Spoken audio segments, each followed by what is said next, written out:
Yeah.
संपुष्ट हे हृदय पेटी,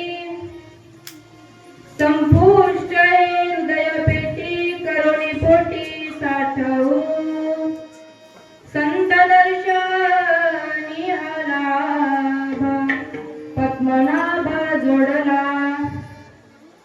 संपुष्ट हे हृदय पेटी, करुणी पोटी साठवू संत दर्शनी लाभ, पद्मनाभ जोडला. तुका मने होता ठेवा, तुका मने होता ठेवा, तो या भावा सापडला. संत दर्शनी लाभ, पद्मनाभ जोडला. विठ्ठल विठ्ठल.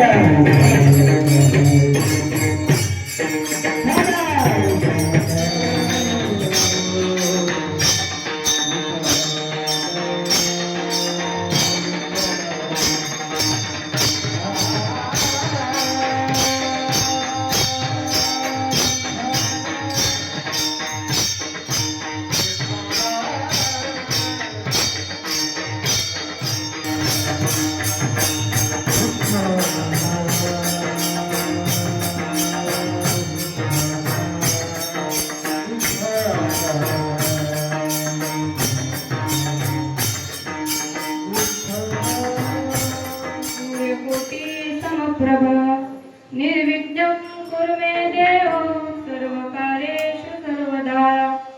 महयोगपीठे तटे भीमरथं, वरं पुण्डरीकाय दातुं मुनीन्द्रे.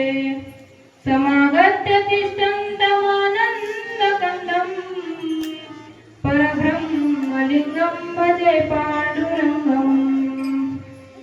पांडुरंगा करू प्रथम नमन, दुसरे चरण संतांचिया. त्यांच्या कृपादाने कथेचा विस्तारू, बाबाजी सद्गुरु दास तुका.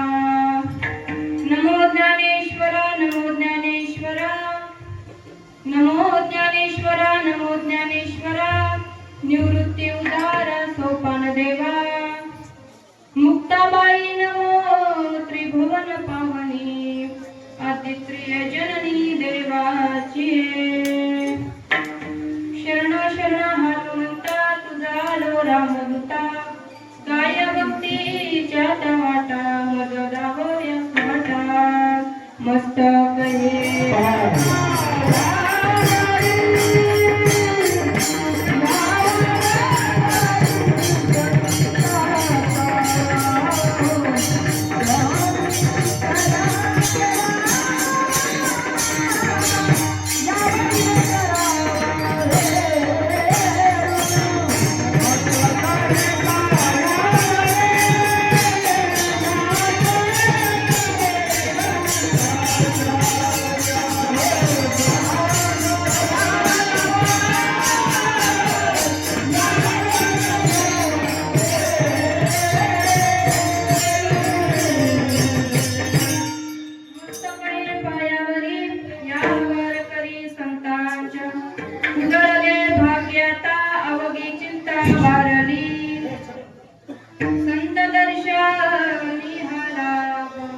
पद्मनाभ जोडला.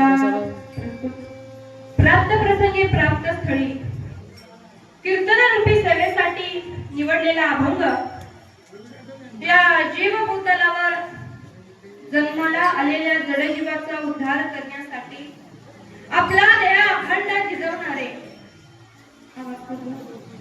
वैराग्य मूर्ती ज्ञान ऐश्वर्य वारकरी संप्रदायाचे कळस असणारे नवे नवे आपल्या छत्रपती शिवाजी राजांचे धर्मगुरु जगद्गुरु तुकोबाराय यांचा 4 चरणांचा सुंदर असा अभंग सर्वांच्या पाठांतरातील आज आपल्या सेवेकरिता निवडलेला आहे. विठ्ठल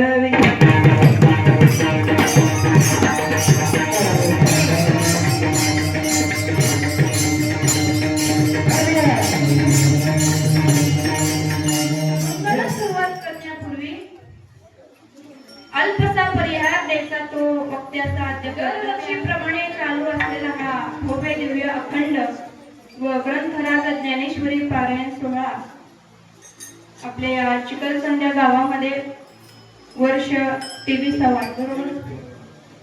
आणि सुंदर असं भव्य दिव्य सप्ताहाचं तुम्ही सर्वांनी नियोजन केलंय.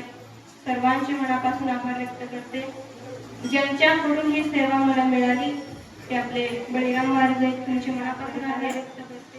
ते आपले गायनाचार्य अशोक महाराज, तुमचेही मनापासून संतोष महाराज आहेत, तुमचेही मनापेंद्र महाराज आहेत, तुमचेही हरिभक्तगण सर्व आपले टाळकरी थांबले. त्याचबरोबर सर्व आपले यांच्यासाठी एकदा जोरदार टाळ्या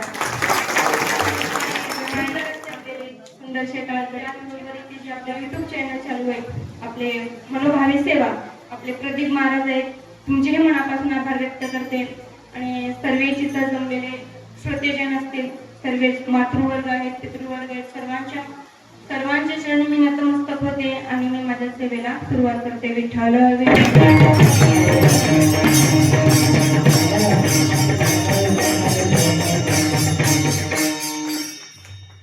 अभंग आहे जगद्गुरु तुकोबारायांचा.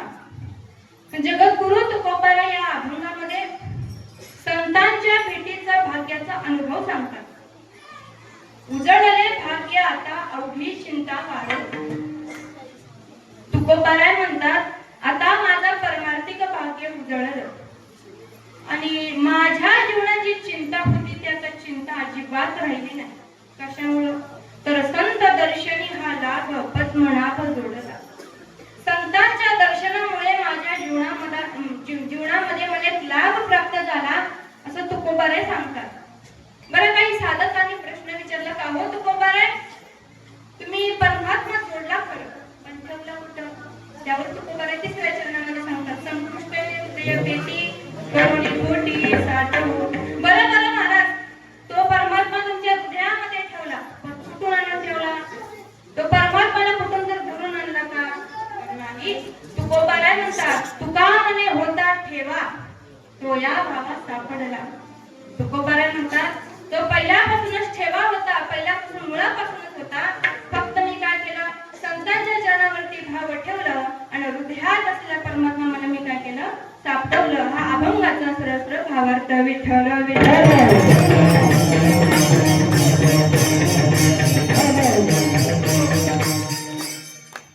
बघा, प्रत्येक माणसाच्या जीवनामध्ये हे 2 दिवस अत्यंत महत्वाचे आहेत.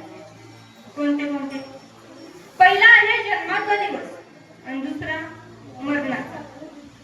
जन्माच्या दिवसाला महत्व आहे म्हणून आपण काय करतो, वाढदिवस. आणि मरणाच्या दिवसाला महत्व आहे म्हणून गोड जेवण वर्ष श्राद्ध करत असतो. तसं तुकोबारायांच्या जीवनामध्ये हे 2 दिवस महत्वाचे. कोणते? एक वसंत पंचमी आणि संत तुकाराम बीज हा तुकोबारायांचा जाण्याचा दिवस. बरं, महाराज म्हणतात या 2 दिवसापेक्षा मी त्या 3ऱ्या दिवसाला फार महत्व देतो असं तुकोबाराय सांगतात. कोणता दिवस? माघ शुद्ध दशमी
तुकोबाने सांगला. बरं काय घडलं होतं त्या दिवशी? तुकोबा यांना लॅटरी लागली होती का कशाची? नाही, तर तुकोबा म्हणतात माझ्या स्वप्नामध्ये माझे सद्गुरू आले. बाबाजी आपुले बाबाजी आपुले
बाबाजी नाम सांगितले आणि रामकृष्ण हरीचा मंत्र दिला. कुणाला? तुकोबारायांना. बरं बघा, जगामध्ये सिद्ध मंत्र कोणता आहे? फक्त रामकृष्ण हरी या जगातील सिद्ध मंत्र आहे बरं का. राम नाव काय करतं? तर जीवाला परमार्थामध्ये रममाण करतं. बरं, कृष्ण नाव काय करतं? मला सांगा पोरांनो. कृष्ण नाव लिहायला कसं आहे? आपण कसं लिहितो? अगोदर क काढतो असं आहे ना, त्याला खाली प्रकार देतो. जो कृष्ण नाव आहे ना, तो कृष्ण नाव काय आहे? तर आपल्या जीवाला परमार्थामध्ये रममाण करतं. कोणतं? कृष्ण नाव. जो अगोदर आपण क काढतो त्याला खाली रकार देतो. जो रकार आहे तो या संसार सागरामध्ये, भवसागरामध्ये बुडालेल्या जीवाला तारण्याचं काम करतं. बघा, तुम्हाला मी उदाहरण देते. मला सांगा, पूर्वीची लोक पाणी कशाने काढायची? जार होते का बरं ना? कोरा होतं, गळ होतं, त्याच्याने काढायचे. त्याचप्रमाणे जो कृष्ण नावाचा प्रकार आहे तो या संसार सागरामध्ये, भवसागरामध्ये बुडालेल्या जीवाला काय करतात? तारण्याचं काम करतात. म्हणून राम आणि कृष्ण नाव काय आहे? जगात सुंदर आहे. बरं, एवढं तुम्ही मला सांगा, राम कृष्ण हरी म्हणायला सोपं आहे का अवघड? सोपं आहे. बघा, सोपं पण आहे आणि अवघड पण आहे. मी सोपं कशामुळे हे सांगते, मग नंतरचं अवघडचं बघू. बघा, सोपं याच्यामुळे आहे, देवाचं नाव घेण्यासाठी किंवा भजन करण्यासाठी काळाचं वेळाचं बंधन, काळ वेळ नाम उच्चारिता नाही, दोन्ही पक्ष पायी उतरते किंवा दळिता कांडिता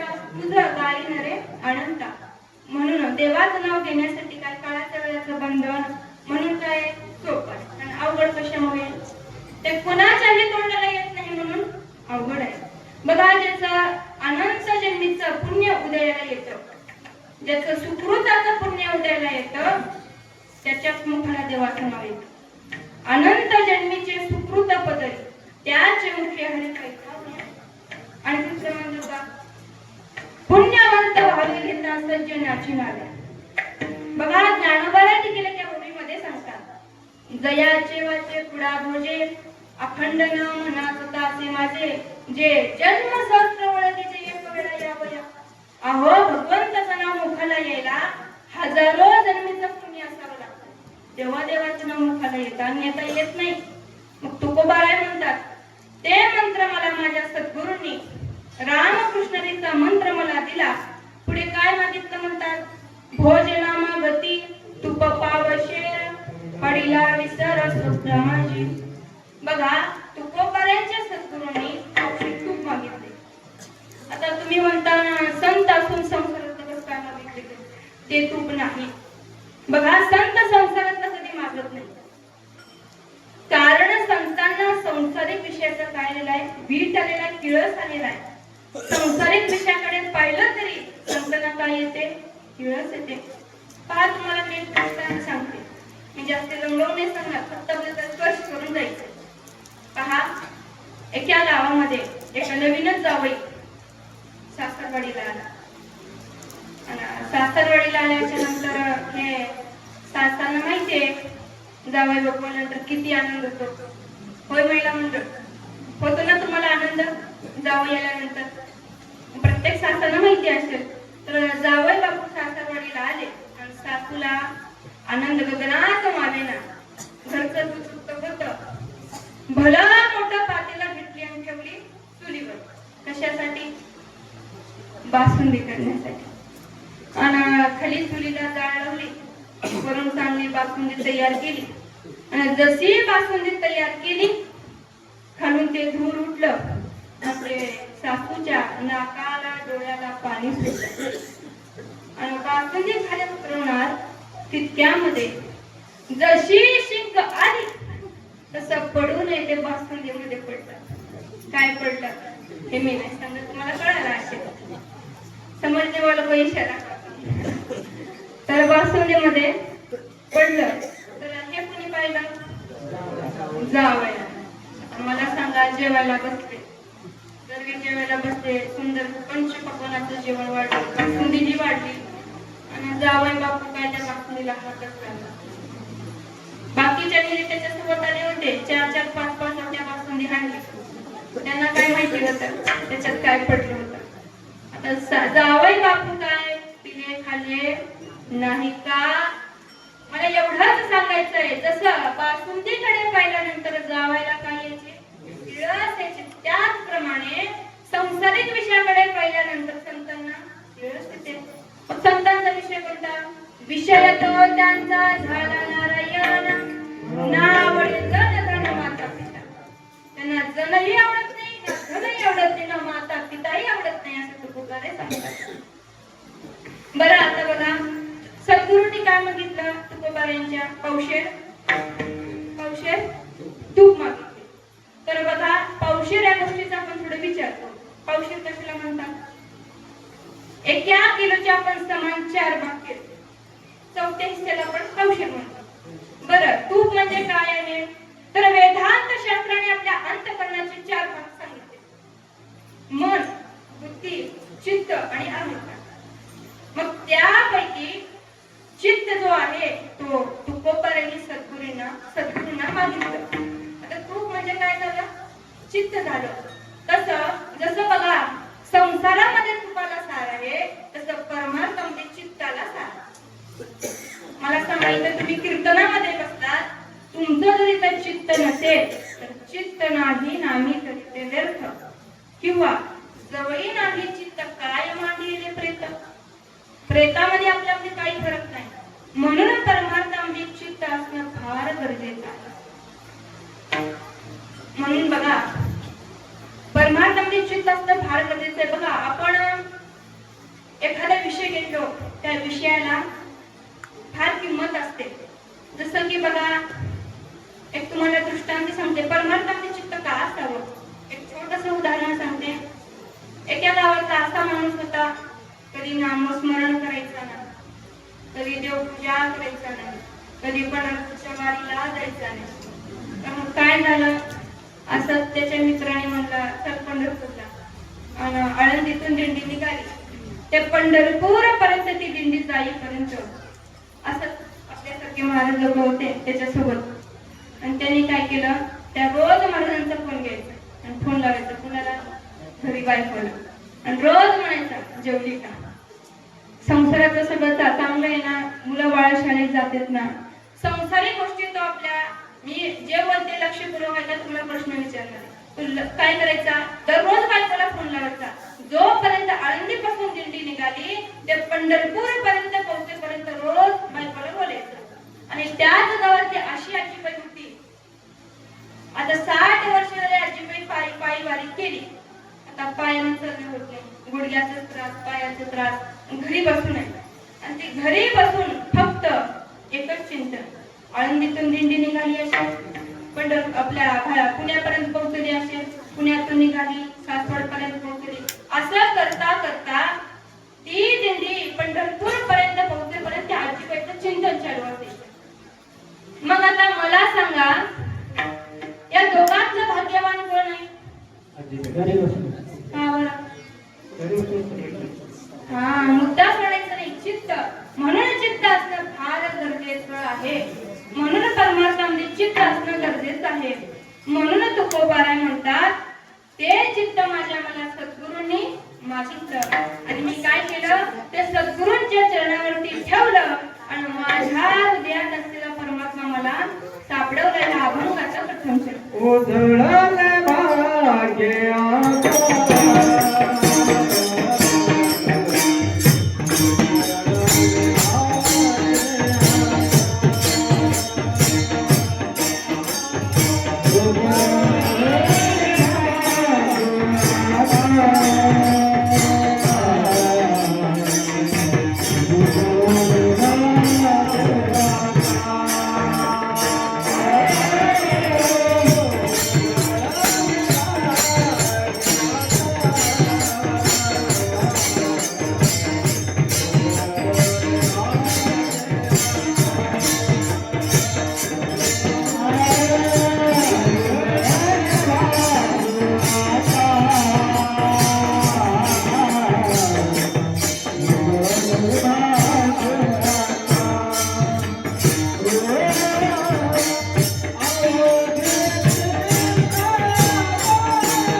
उजळणं कशाला म्हणायचं? एखाद्या वस्तूला चकाकी आणण्यासाठी केलेली प्रक्रिया म्हणजे उजळणं. बरं, भाग्य कशाला म्हणायचं? प्रत्येकाचं भाग्य वेगळं वेगळं आहे. संसारिकाचं भाग्य वेगळं आहे आणि परमार्थिकाचं भाग्य वेगळं आहे. आपण संसारामध्ये भाग्यवान कोणाला म्हणतो? ज्याच्याकडे भरपूर पैसा आहे, ज्याच्याकडे बंगला आहे, ज्याच्याकडे गाडी आहे, त्याला आपण काय म्हणतो? भाग्यवान आहे. पण तुकोबाराय म्हणतात खरी भाग्याची व्याख्या काय? तर निकटवास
देवाला जो हा शरीर मनुष्य देह दिलंय ना, तर आपलं हे काय आहे? आपलं भाग्यच आहे.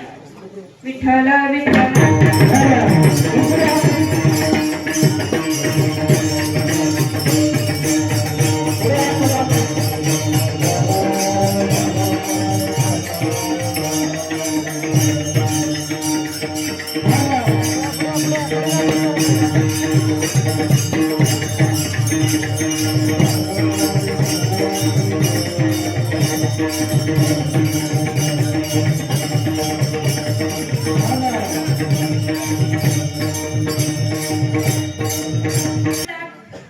देवाने जो हा मनुष्य शरीर आपल्याला देह दिलाय, याला आपण काय म्हणतो? भाग्य म्हणतो. बडे भाग्य माणूस तन पावा, सुर दुर्लभ सग ग्रंथ न गावा. आपल्याला देवाला हा मनुष्य देह दिलाय. देवानं जो हा आपल्याला मनुष्य देह दिले, फार मोठं आपलं भाग्य आहे. देवाने मनुष्य शरीर दिले, भाग्य आपला. परंतु दिले पण कळालं नाही. जर कळालं असतं तर खाऊन येते खाल्लं नसतं आणि पिऊन येते पिलं नसतं.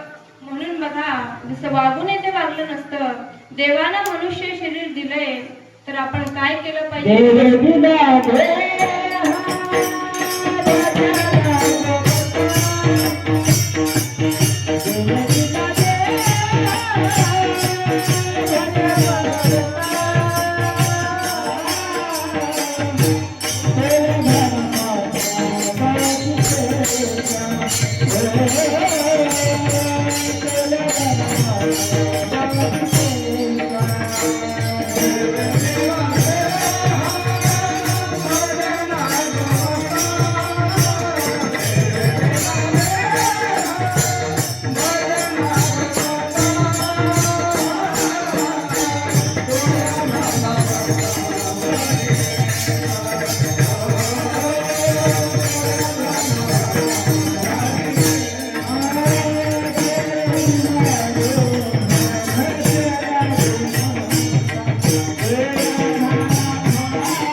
भजन गोमटा तो या झाला फाटा बालिकेचा.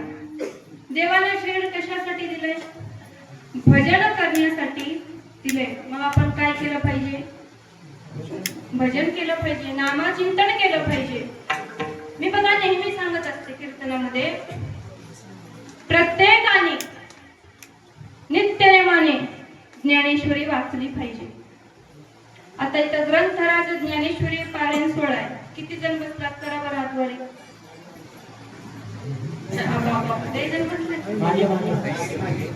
बसतेच का नाही?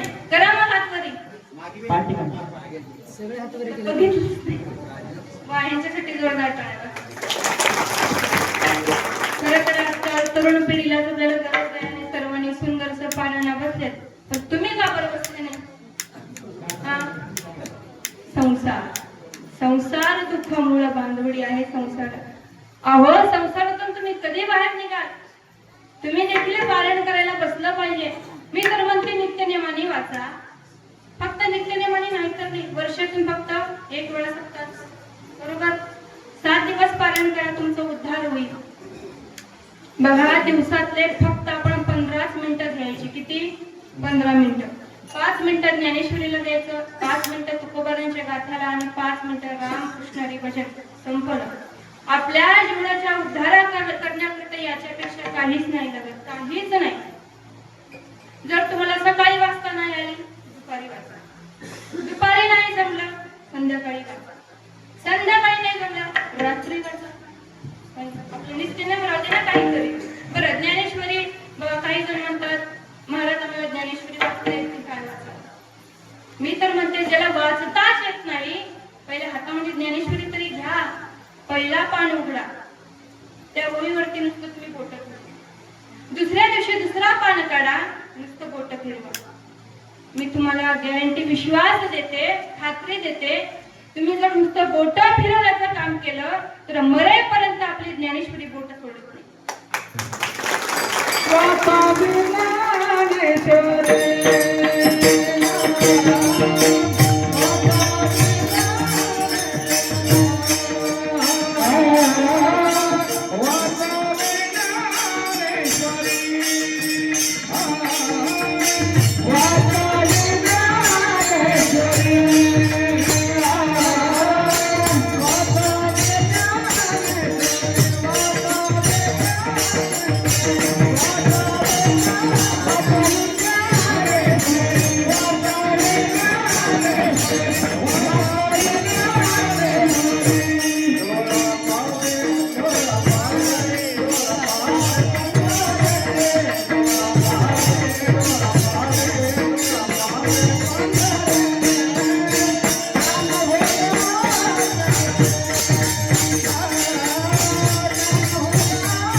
ज्ञानेश्वरी वाचली पाहिजे आणि तुकोबारांचा गाथाही वाचला पाहिजे. पहा, एकदा तुकोबारांचा गाथा उघडून तरी का, किती छान छान अभंग आहे तुकोबारांच्या गाथ्यामध्ये. आणि नेहमी म्हणते मी, दररोज आपण हरिपाठ म्हणायचा. दररोज आपण दिवसातून किती वेळा हरिपाठ म्हणला पाहिजे? 3 वेळा. तुम्ही किती वेळा म्हणता? 1 वेळा पण नाही, 0. काहीच म्हणत नाही मला. 3 वेळा नाही तर नाही, 2 वेळा पण नाही, 1 वेळा तरी आपण म्हणला पाहिजे. प्रत्येकाने म्हणलं पाहिजे.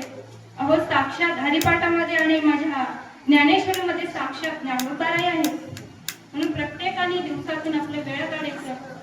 आणि हरिपाठ म्हणायचं दिवसातून किती? 1 वेळा. दररोज आपलं नित्यनेम काहीतरी ठेवला पाहिजे आपल्या जीवनामध्ये. म्हणून पहा, आता एवढा आम्ही सांगतो की ज्ञानेश्वरी वाचा, गाथा वाचा, हरिपाठ म्हणा, नामस्मरण करा, कीर्तनात येऊन बसा, भजनामध्ये येऊन बसा. एवढं सांगून तुम्ही ऐकत नसाल तर एकनाथ महाराज आपल्या पिंगळ्यामध्ये सांगतात, हे जग नाही काल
तरी दुसरा येईल हे तरी नाही काल. सरती शेवटी बा काळ बांधून नेईल, सरती शेवटी बा. काय करायचं? ज्ञानेश्वरी वाचली पाहिजे. हे जर तुम्ही वाचत नसाल, एका जनार्दनी आमचा काय बा जाईल, एका जनार्दनी आमचा काय बा जाईल. पिंगळा पिंगळा पिंगळा माझारी, कोण बोलत देखा पिंगळा माझारी. नाथबाबा सांगतात, हे आपला जो शरीर देह जो आहे हे एक दिवस जाणार आहे. म्हणून काय केली पाहिजे? प्रत्येकाने ज्ञानेश्वरी वाचली पाहिजे. म्हणून बघा, देवानं शरीर दिलं हे आपलं काय आहे? भाग्याचं लक्षण आहे. दुसरी गोष्ट, संतांची संगत होणं हे देखील भाग्याचं लक्षण आहे. तुम्ही म्हणा, का संतांची संगत होणं भाग्याचं लक्षण आहे? कारण हे संत वंदनीय आहेत, संत हे पूजनीय आहेत. आपण संतांच्या चरणावरती वंदन केलं पाहिजे. एवढंच नव्हे तर लोटांगण घातलं पाहिजे. संत हे पूजनीय आहेत. कशावरून पूजनीय आहेत? ज्ञानियांचा शिरोमणी वंदतो पूज्यपाणी, ज्ञानियांचा शिरोमणी वंदतो पूज्यपाणी. चिंताकारा चिंतामणी ज्ञानोबा माझा, ज्ञानोबा माझा, ज्ञानोबा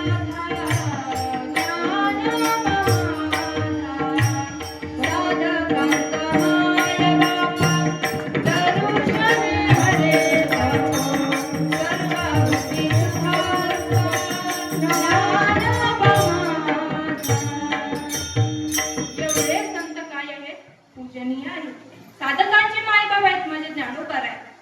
म्हणून बघा, एवढे संत पूजनीय आहेत. बघा, महिला मंडळ असं सांगतात की आपल्या घरामध्ये जर देवपूजा चालू असते आणि आपल्या दारात जर संत आले तर महाराज म्हणतात, देव सारावे परते, संत पूजावे आरते.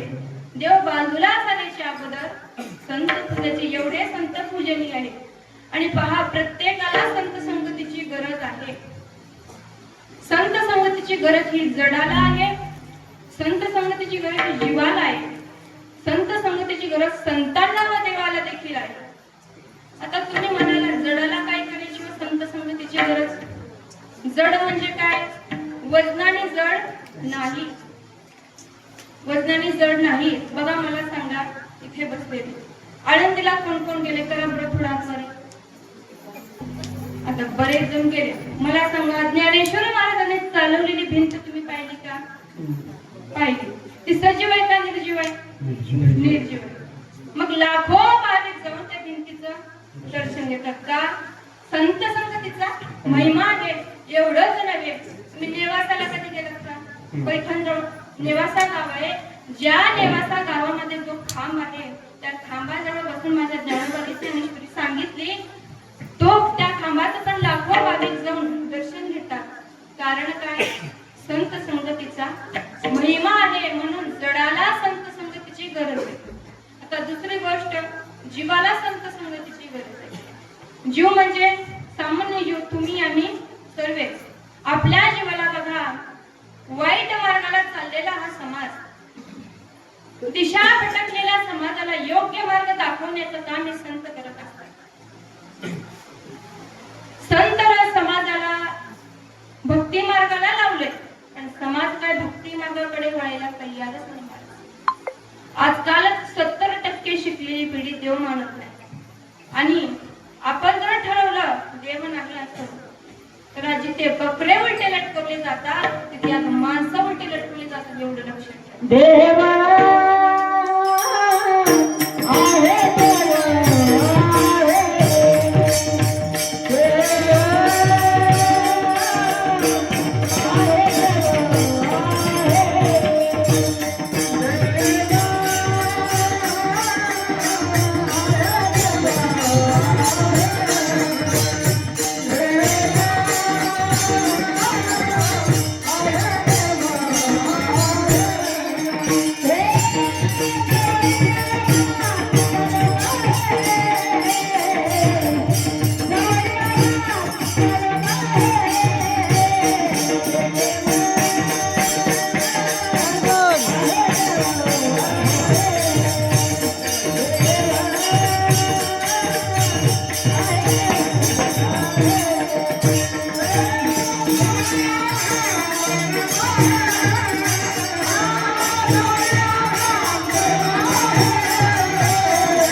अंतर पाहिजे.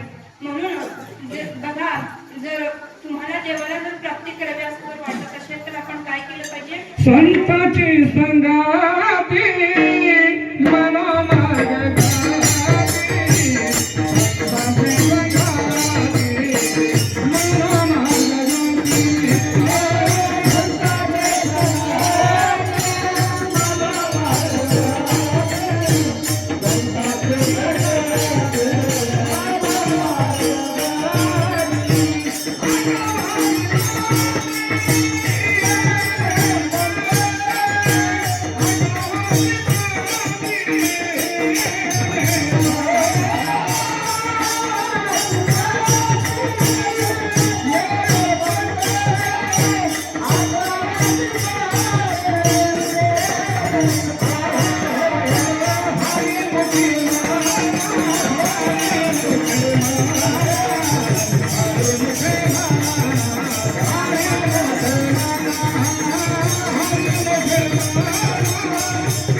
संतांची संगती म्हणून मार्गगती, आपावाशी पती येणे पंते.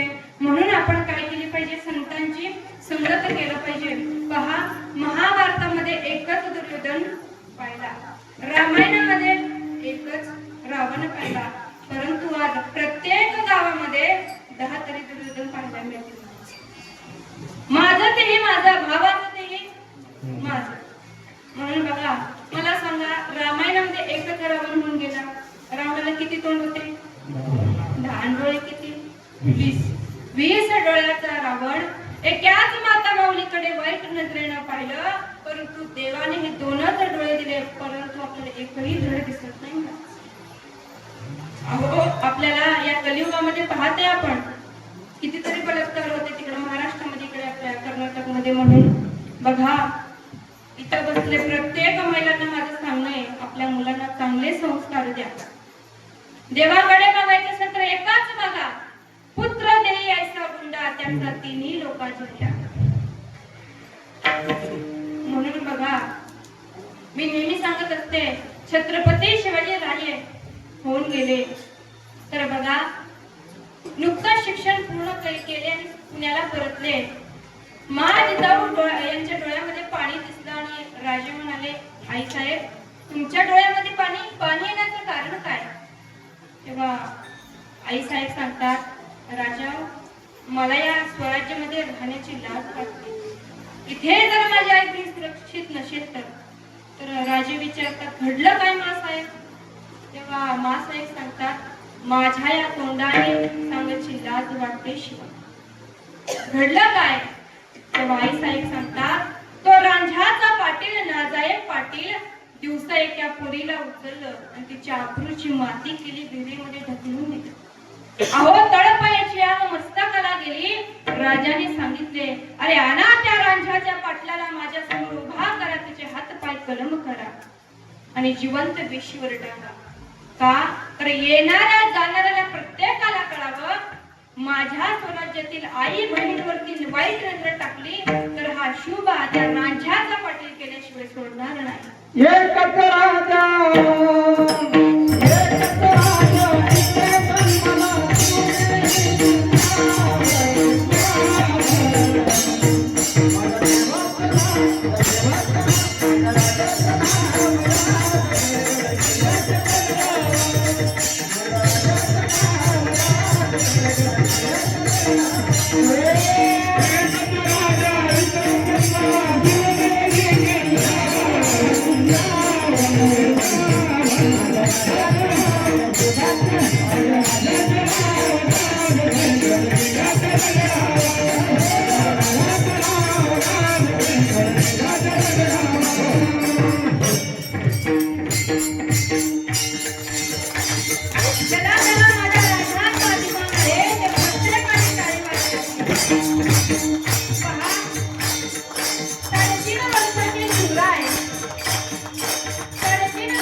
राष्ट्रमाता राजमाता जिजाऊ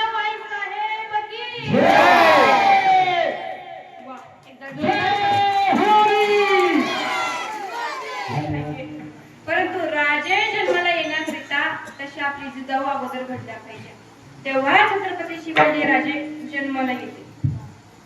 म्हणून पहा आता राक्षस बघा, रावण एक आहे, राक्षस प्रवृत्ती आहे, पण ते राक्षस कोणी व्यक्ती नाही तर ते राक्षस आपल्यामध्येच आहे. म्हणून या कलियुगामध्ये प्रत्येकाला आपल्या संस्काराची अत्यंत गरज आहे, परमार्थाची गरज आहे. बघा जसं एका भूगोलाच्या पुस्तकामध्ये नकाशे दिलेले राहतात, माहितीये ना, आणि त्याच्यामध्ये ठिकाण दिलेले राहतात, मुंबई, दिल्ली. आता मग मुंबई, दिल्ली तुम्ही बघून तिथं जाणार आहे का? त्या मार्गाने जावं लागणार आहे तुम्हाला, त्या मार्गाने जावं लागणार, तेव्हा तुम्ही तिथे पोहोचणार. तसं नुसतं गाथा ज्ञानेश्वरी वाचून उपयोग नाही. आता अभंग कोणत्या रागामध्ये गायलाय, किती छान वळवलाय, यालाही महत्व नाही. तो अभंग आपल्या जीवनामध्ये किती उतरवलाय याला महत्व आहे. म्हणून आपण काय केलं पाहिजे, त्या संतांचं चिंतन केलं पाहिजे. म्हणून प्रत्येकाला संत संगतीची गरज आहे. आपल्याला जास्तीत नाही तर नाही 20% तरी संतांसारखं जीवन जगता आलं पाहिजे. म्हणून जीवाला काय आहे, संत संगतीची गरज आहे. तिसरा मुद्दा काय आपला, संत संगतीची गरज संतांना नाही. तर तुम्ही म्हणाल संतांना काय करायची, संत संगतीची गरज?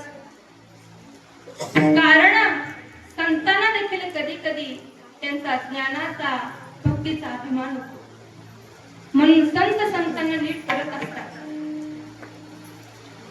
पहा, पूर्वी भगवान पंढरीशी पांडुरंगांच्या दरबारामध्ये सुंदरसा हरिपाठ व्हायचा. तिथे महान संत दामाजी शेट्टी, कोण आहे दामाजी शेट्टी? नामदेव महाराजांचे वडील. महान संत कबीरदास, महान संत दादू पिंजारे, हे सर्वजण मिळून हरिपाठ करायचे. आणि तो महाराज हरिपाठ इतका रंगायचा. एक दिवस काय झालं, कबीरदासांच्या लक्षात आलं की दादू पिंजारे हरिपाठाला दिसत नाही, काय भानगडे. एके दिवशी बाजारामध्ये असताच कबीरदासांची व दादू पिंजारे यांची भेट झाली. आणि कबीरदासांनी विचारलं, का हो दादू, तुम्ही 2 दिवस झाले हरिपाठाला आलो नाही?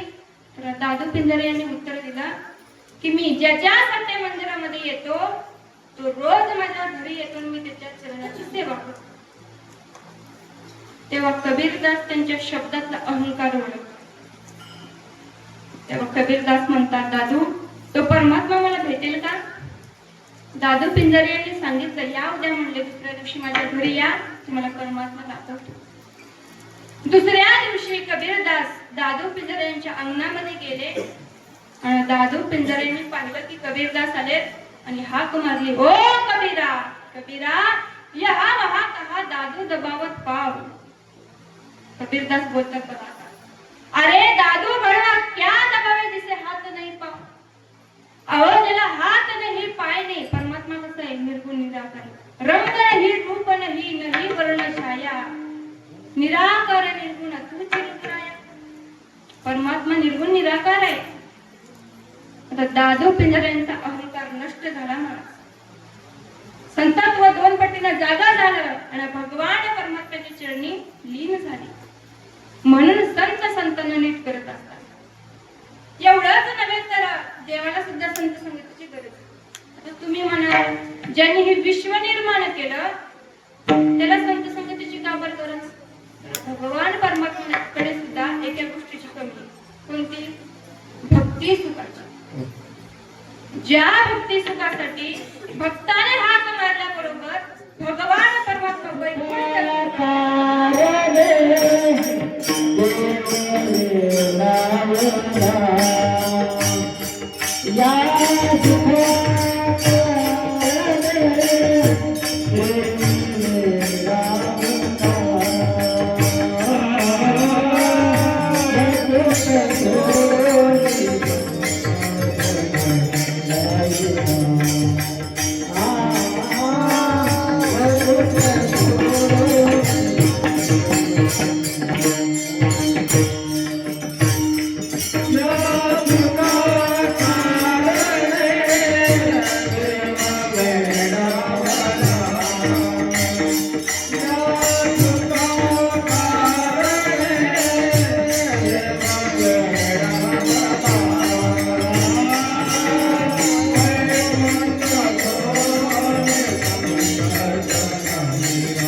ज्या सुखा कारणे देव वेडावला वैकुंठ सोडून संत सदन राहिला.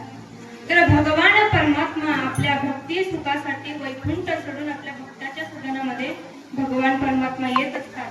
म्हणून देवाला संत संगतीची गरज आहे.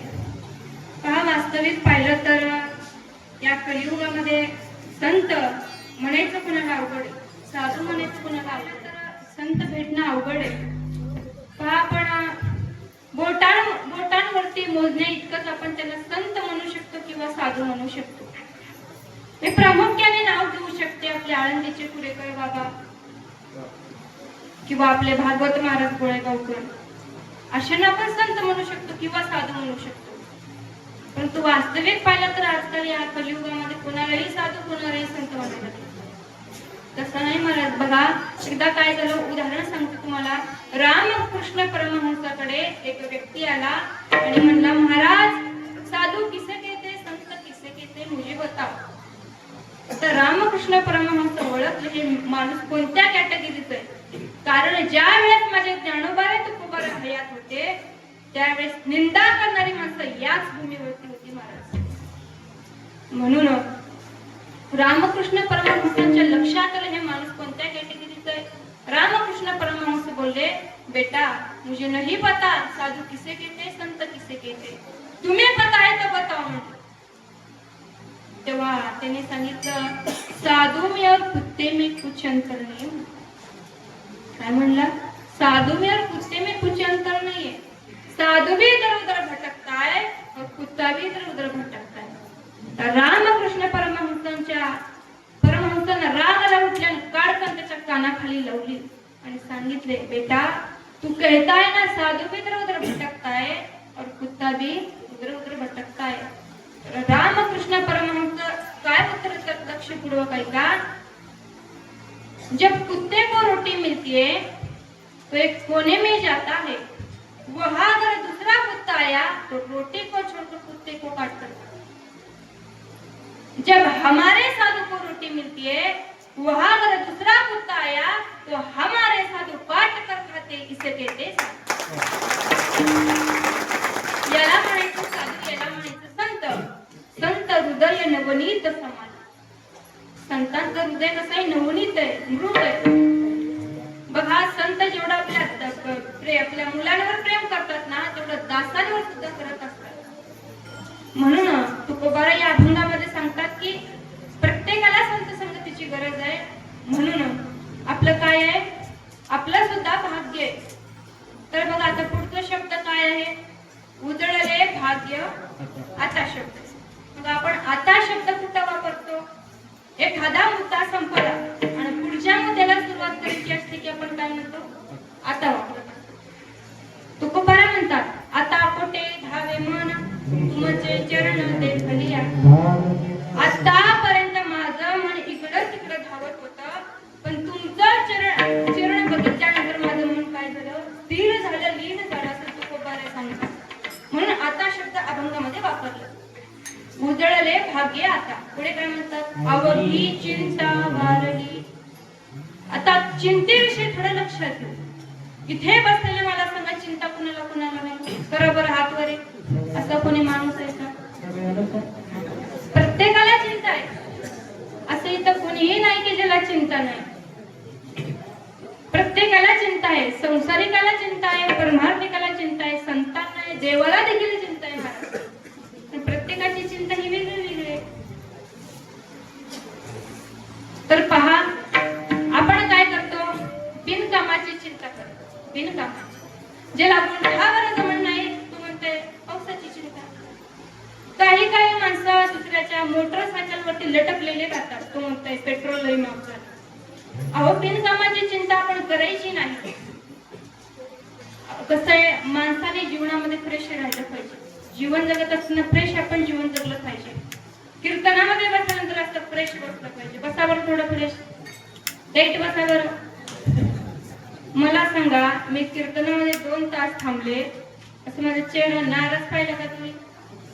हसतच मी कीर्तन करते.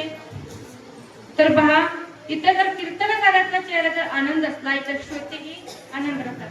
आणि इथं कीर्तनकाराचा चेहरा आंबटच राहिलं, इथं उशा पिशा घेऊन यायचं का म्हणून फ्रूट घ्यायला?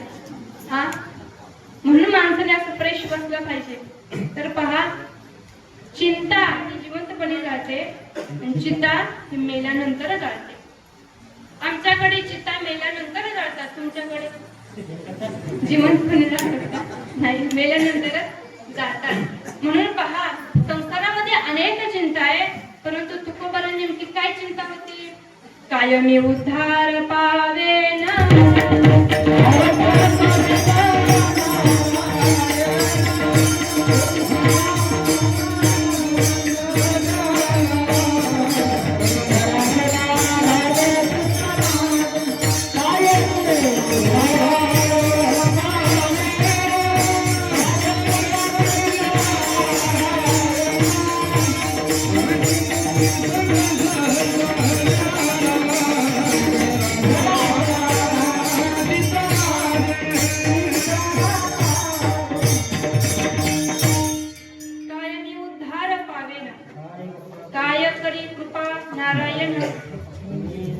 तुम्ही सांगा संत जन, करा समाधान चित्त माझे.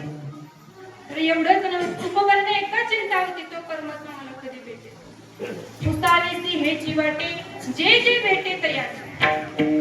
तुकोबाने एकच चिंता होती, तो परमात्मा कधी भेटेल. तर पहा, महिला मंडळ मला सांगा, चिंता कुठून जन्म होतो? तेव्हा इच्छेपासून चिंता निर्माण होते, बरोबर? संसारामध्ये अनेक वस्तू आहेत. आपल्याला बंगल्यावर की काय वाटतं? गाडी घेतली काय वाटतं?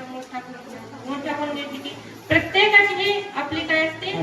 अपेक्षा असते, आणि ती जर नाही मिळाली 100% चिंता वाटते मला.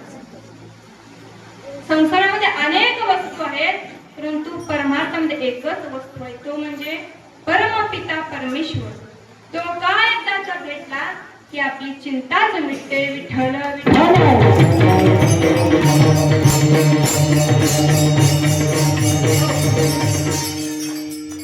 म्हणून बिनकामाची चिंता करायची नाही. तुकोबारा एकच म्हणतात, मला फक्त काय आहे ते परमार्थाची चिंता आहे. आता चिंतेविषयी झालं. अवघी चिंता वारली. आता वारली शब्दाचा पण अर्थ पहा. तुकोबारा वारलीच का शब्द वापरले? तुकोबारा असं म्हणू शकले नव्हते का चिंता दूर गेली, चिंता पळून गेली, चिंता लांब राहिली, असं म्हणू शकत नव्हते का?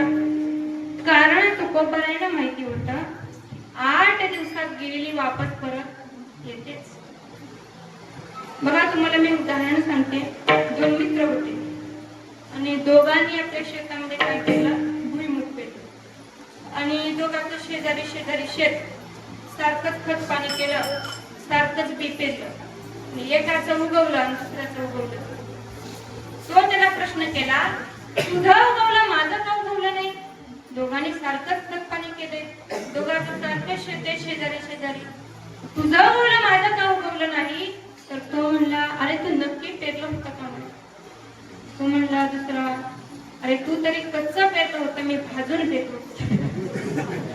म्हणजे असं वारली म्हटलं की पुन्हा उगवून होण्याचा प्रश्न येत नाही.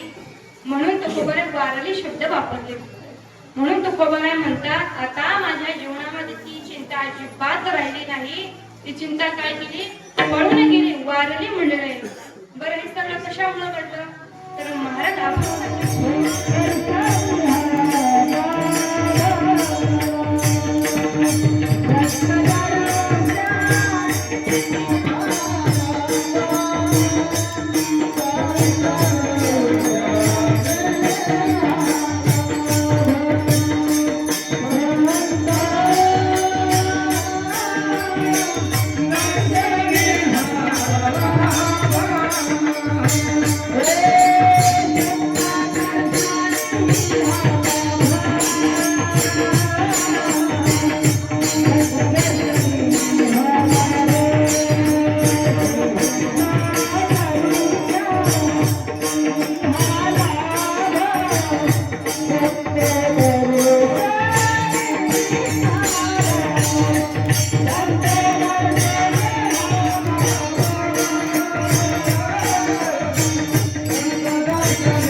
एक लाभ प्राप्त झाला तर तुकोबाराय सांगतात. आणि पहा, तुकोबाराय म्हणतात ती संतांची संगत झाली म्हणून माझ्या जीवनामध्ये काय झालं, लाभ प्राप्त झाला.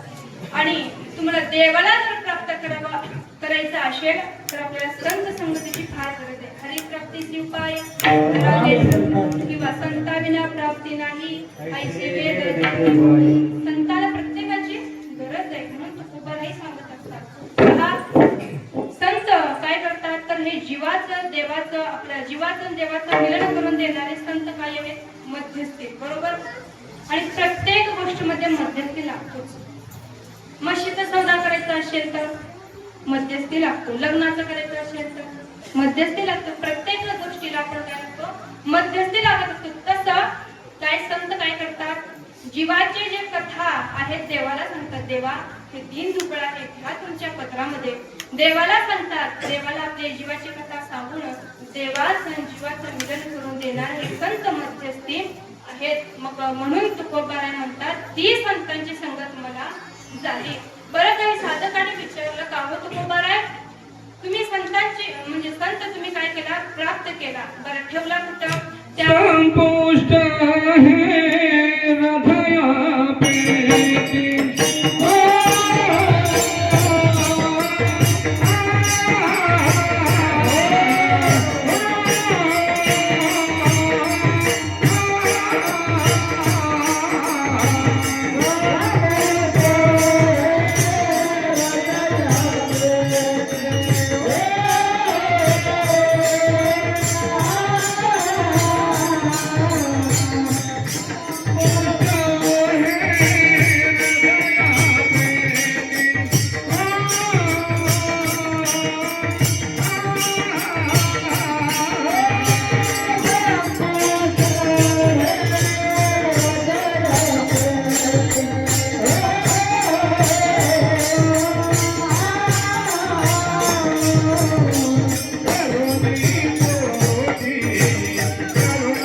संपुष्टाये हृदयापेटी तो परमात्म्याने काय केला मी माझ्या अंतःकरणामध्ये साठवलं म्हणून आपण बघा प्रत्येकाने आता भगवंताचं नाम चिंतन करायचंय सर्वांनी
तो या भावा सापडला तर तुकोबाराय म्हणतात की तो परमात्मा मी काय केला तर सापडवलं कसं तर तो पूर्वीपासूनच होता फक्त मी संतांच्या चरणावरती भाव ठेवला विश्वास ठेवलं आणि तो परमात्मा मी काय केला सापडवला म्हणून आता आपली वेळ झालेली आहे उजळले भाग्य आता अवघी चिंता वारली संत दर्शनी हाला पद्मनाभ जोडला संपुष्ट हृदय पेटी करुणी पोटी साठवू संत दर्शनी हा लाभ पद्मनाभ जोडला तुका म्हणे होता ठेवा तो या भावा सापडला संत दर्शनी हा लाभ पद्मनाभ जोडला झालेली सेवा विश्वमौली ज्ञानोबारायांच्या चरणी जगद्गुरु तुकोबारायांच्या चरणी समर्पित करते त्याचबरोबर तुम्हा सर्व श्रोतांच्या चरणी आणि ज्यांनी मला सुंदर अशी साथ दिली सर्वच गायनाचार्य आपले बालाजी महाराज आहेत अंकुश महाराज इकडं संतोष महाराज त्याचबरोबर इकडं राजेंद्र महाराज इकडं आपले अशोक महेश टाळकरी तुमचीही आभार व्यक्त करते सुंदर असे जमले सर्वच श्रोतेजन मंडळी तुमच्याही चरणी नतमस्तक होते ज्यांनीही मला सेवा दिली आपले बळीराम महाराज असते तुमचीही मनापासून आभार व्यक्त करते इथं आपलं मनोभावे सेवा युट्यूब चॅनल चालू आहे सर्वांनी पुन्हा एकदा तुम्ही पाहू शकता सर्वांनी मनोभावे सेवा आपल्या युट्यूब चॅनलला like subscribe comment bell icon काय शेअर सर्वांनी प्रत्येकाने हे करायचे मनोभावे सेवा हे युट्यूब चॅनलचं नाव आहे आणि प्रदीप महाराजांनी हे त्यांचं युट्यूब चॅनल आहे तेही तो उपस्थित आहे तुमचे मनापासून आभार व्यक्त करते आणि एकाचं नाव घ्यायचं विसरले माफी असावी संस्कृतमध्ये दादा आपलं हे जे माझा आवाज तुमच्यापर्यंत पोहोचवण्याचं जो काम केले आपले साऊंड सिस्टम वाले दादा सुंदर अशी साऊंड सिस्टम आहे एकदा जोरदार टाळ्या वाजवा आभार व्यक्त करून मला सर्वांच्या चरणी एकदम नतमस्तक होते आणि इथेच सेवेला पूर्ण विराम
श्री संताशी